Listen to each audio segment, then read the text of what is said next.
Hello, everybody, and welcome back to another installment of Optimal Living Advice, episode 273. I'm your host, Greg Audino. Grateful to have you here as always, especially this time, though, as you might tell by the title, we have a really specific question on board today that most people don't think has to do with them. But this one will be really important for many to hear, both for their own benefit and for the benefit of any mental health professionals in their lives. So let's hear this great question and start optimizing your life. I've been having anxiety attacks, but have had a hard time seeking counseling as I am in the mental health field. I work for a crisis intervention line, and I know most of the mental health professionals in my area. I feel the fact that therapists, life coaches, and counselors are prone to go through these types of things is not talked about enough, and I thought you could share your thoughts on this. So yeah, a different type of question from what we're used to, obviously, but I'm in complete agreement with the asker about the notion that this really isn't addressed enough. And in terms of public perception, this is difficult. Mental health professionals of all kinds are leaned on more and more these days. And while this is, of course, great when considering the fact that it's a reflection of people taking their mental health more seriously than ever, it also creates its own type of shadow for professionals to live in. Now, first of all, they're all booked up. It's never been more challenging to find a mental health professional with availability to take on new patients and/or clients. So many are simultaneously experiencing feelings of burnout and feelings of guilt for constantly having to turn people away. And secondly, mental health professionals are being placed in this type of superhero position more often. You know, they're being mistaken for demigods who can provide answers to the universe.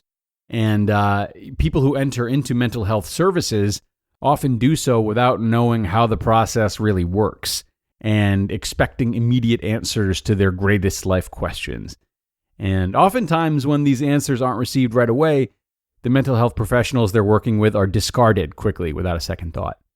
All the while, these professionals stand to feel isolated and forgotten about. The more they're used as pawns for the improvement of others, with very little room for error, and thus very little room for humanity, the more difficult it can be to manage their own feelings. These feelings aren't just limited to their own personal struggles and mental illnesses and traumas, but now are more apt to include imposter syndrome or a general sense of fraudulence.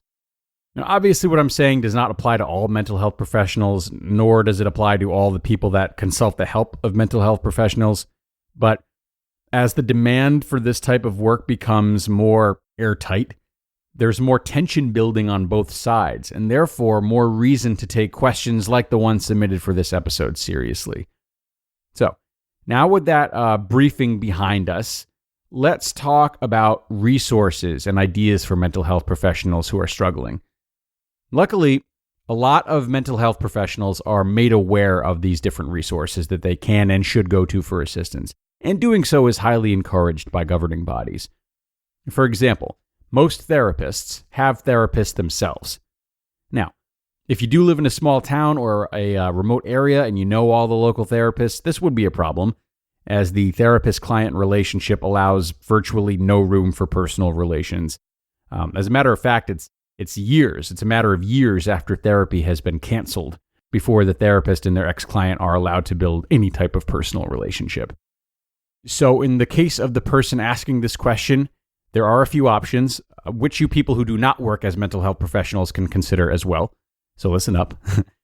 Now, first, using the Psychology Today website is, for my money, the best means of finding therapists and psychiatrists.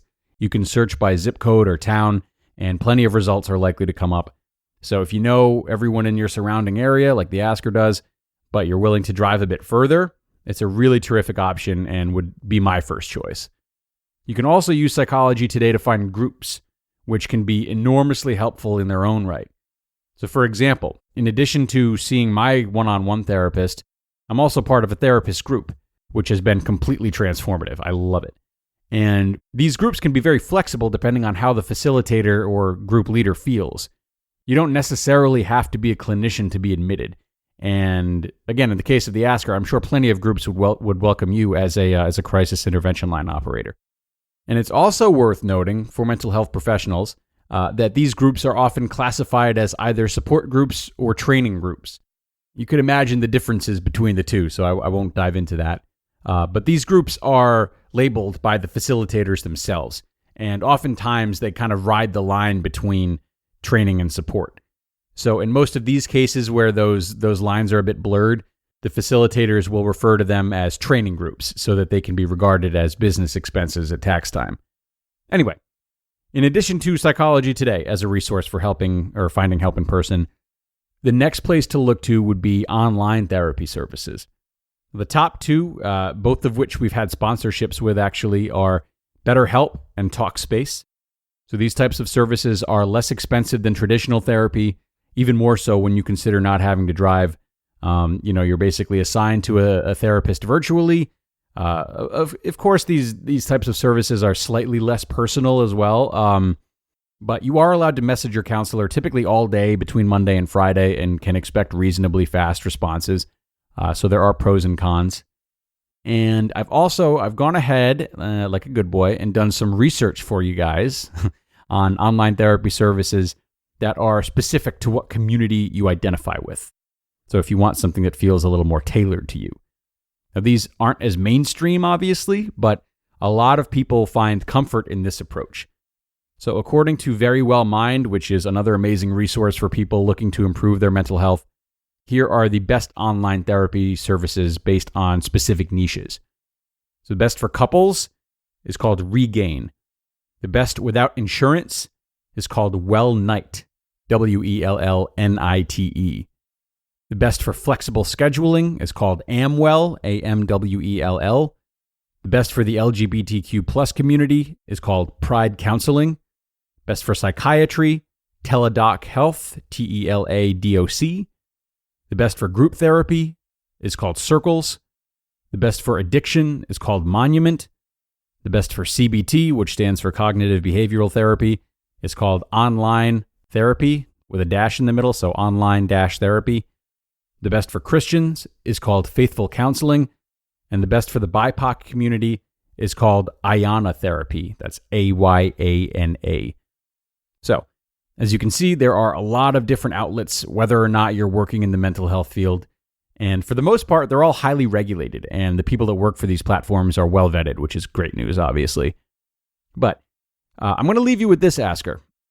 In between the cracks of getting help and feeling satisfied or dissatisfied with these services, there is one measure that all mental health professionals can and should take, and I'm happy to say that I know many who do. While it may be harder given your specific line of work, which I admittedly don't know the intricacies of, there is no shame for any mental health professional to choose not to work with people that are triggering for them. This feeds right back into the need for their own humanity to be looked after.